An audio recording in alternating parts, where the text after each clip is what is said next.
সাতকানিয়ায় ঘটে যাওয়া এক বিরল ঘটনা। ঘোড়া ফকিরের ঘোড়া, যার কাছ থেকে প্রকাশ পাচ্ছে অনেক রকমের কারামতি, এই বিষয়ে ইসলাম কি বলে। সাতকানিয়ায় আমরা দেখেছি ঘোড়া ফকির নামে একজন ব্যক্তি ছিল, যার দুইটা ঘোড়া ছিল। তো ঘোড়া ফকিরও মারা গিয়েছে। এর কিছুদিন পরেই দেখা গেছে ঘোড়া ফকিরের একটা ঘোড়া মারা গেছে। এখন আরেকটা ঘোড়া সাতকানিয়ার বিভিন্ন প্রান্তে একা একা ঘুরে বেড়ায়, মন খারাপ। কারণ দেখবেন, যেই প্রাণীগুলো মানুষের পোষ মানে, এই পোষা প্রাণগুলো যখনই পোষা প্রাণীর মূল যে মালিক থাকে, সে মালিক যদি মারা যায়, তারা একটু মনমরা হয়ে যায়। তারা সব সময় মালিককে খুঁজতে থাকে।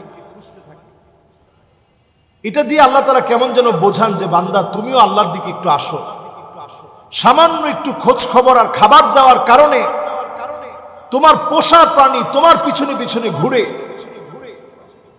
আর তোমাকে যিনি প্রতিনিয়ত এত এত নিয়ামত দিচ্ছেন, তুমি কতটুকুন তার পথে তুমি আগুয়ান হচ্ছ, কতটুকুন তুমি তার দিকে এগিয়ে যাচ্ছ, দিনের পথে কতটুকুন তুমি আছো। আল্লাহ রাব্বুল আলামিন কেমন যেন প্রতিনিয়ত আমাদেরকে সজাগ দৃষ্টিতে এই কথাগুলো স্মরণ করিয়ে দিচ্ছেন। এখন যেই বিষয়টা নিয়ে আমি কথা বলতে চাই, ঘোড়া ফকিরের রেখে যাওয়া দুইটা ঘোড়া, একটা ঘোড়া মারা গিয়েছে, আরেকটা ঘোড়া এখন আছে। আমি দেখলাম সেদিন ভণ্ড কিছু মানুষ এই ঘোড়ার বিভিন্ন কারামত বর্ণনা করতেছে, এবং সেখানে পরিষ্কার বলা হচ্ছে যে যারা পীর ভক্ত আছেন, মাজার ভক্ত আছেন, তারা এই ঘোড়াটাকে একটু ভক্তি করেন। আমি বলবো শুধুমাত্র পীর ভক্ত আর মাজার ভক্ত না, আল্লাহর যেই কোনো একটা আদনা মাখলুককে আপনি ভক্তি করবেন, ভালোবাসবেন, তাকে আপনি কোনো কিছু খাওয়াবেন। এটা তো রাসূল করিম সাল্লাল্লাহু আলাইহি সাল্লাম আমাদেরকে শিখিয়েছেন।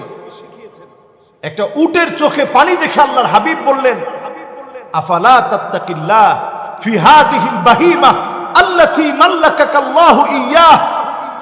এই ছোট্ট এই যে উট, এই উটের চোখের পানি দেখে নবীজির দরদ লেগে গেছে।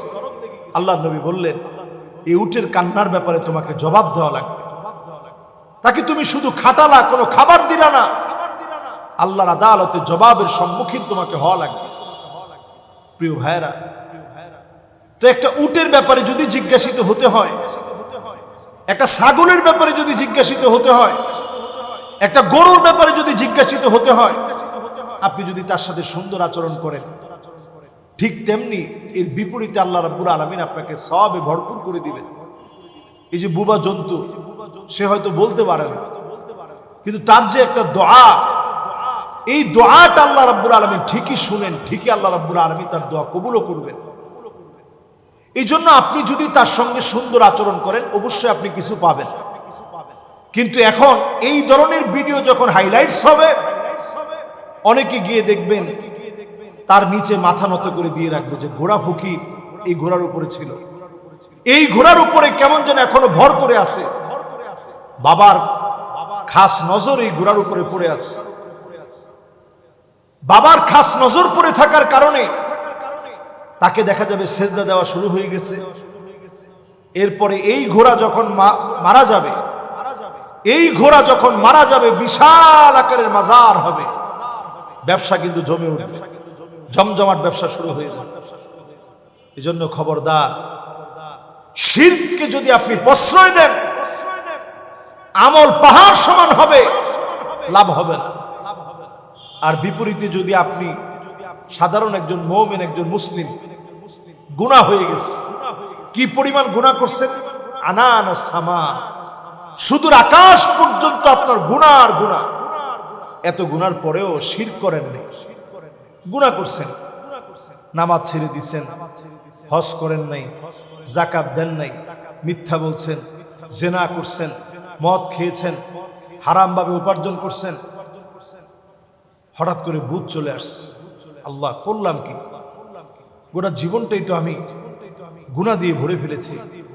আল্লাহ, আমার তো বাঁচার উপায় নেই, কিন্তু শিরক করেন নাই, আল্লাহর কাছে মাফ চেয়েছেন। হাদিস বলছে আল্লাহ চাইলেই আপনাকে মাফ করে দেন। সুবহানাল্লাহ। সুতরাং আল্লাহ তাআলা মাফ করতে চান, আল্লাহ রাব্বুল আলামিন ভালোবাসতে চান, আল্লাহ রাব্বুল আলামিন আমাকে আপনাকে ক্ষমা করতে চান। প্রতিনিয়ত আল্লাহ রাব্বুল আলামিন চান বান্দার গুনাহ খাতাগুলো আল্লাহ তাআলা মাফ করবেন। এজন্য এই জাতীয় শিরক থেকে দূরে থাকুন, আল্লাহর কাছে মাফ চান, ক্ষমা চান যে আল্লাহ আমি শিরকের ধারে কাছে যেতে চাই না, আমি অন্যায়ের ধারে কাছে থাকতে চাই না। একটা ঘোড়া মারা গেছে, এখন এই ঘোড়াটা মারা গেলেই দেখবেন বিশাল মাজার হয়ে যাবে। এর আগে আপনাদেরকে সতর্ক করি, অনেকে বলতেছে এই ঘোড়াটা 100 বছরের উপরে হায়াত পেয়েছে, 110 বছরের মতো হয়ে গেছে ঘোড়ার বয়স, এখনো মারা যায় না, এটা মনে হয় জিন। আসলে এগুলো কিছুই না। সে দৃশ্যমান একটা ঘোড়া, একজনের বাহন ছিল, এটা ছাড়া আর কিছুই না। আপনি তাকে যদি খাবার দেন সাধারণ কোনো নিয়ত থেকে, আল্লাহ আপনার একটা মাখলুককে খাওয়ালাম, আমার সন্তান লাগবে এই জন্য খাওয়াইলাম, এরকম কোনো নিয়ত করে আপনি খাবার দিতে পারবেন না। আপনি স্বাভাবিকভাবে যদি একটা প্রাণী হিসেবে আপনি খাবার দেন, আপনি সওয়াবের অন্তর্ভুক্ত হবেন। আল্লাহ রাব্বুল আলামিন আমাদেরকে বোঝার তৌফিক দান করুক, আমল করার তৌফিক দান করুক। আসসালামু আলাইকুম ওয়া রাহমাতুল্লাহি ওয়া বারাকাতুহু।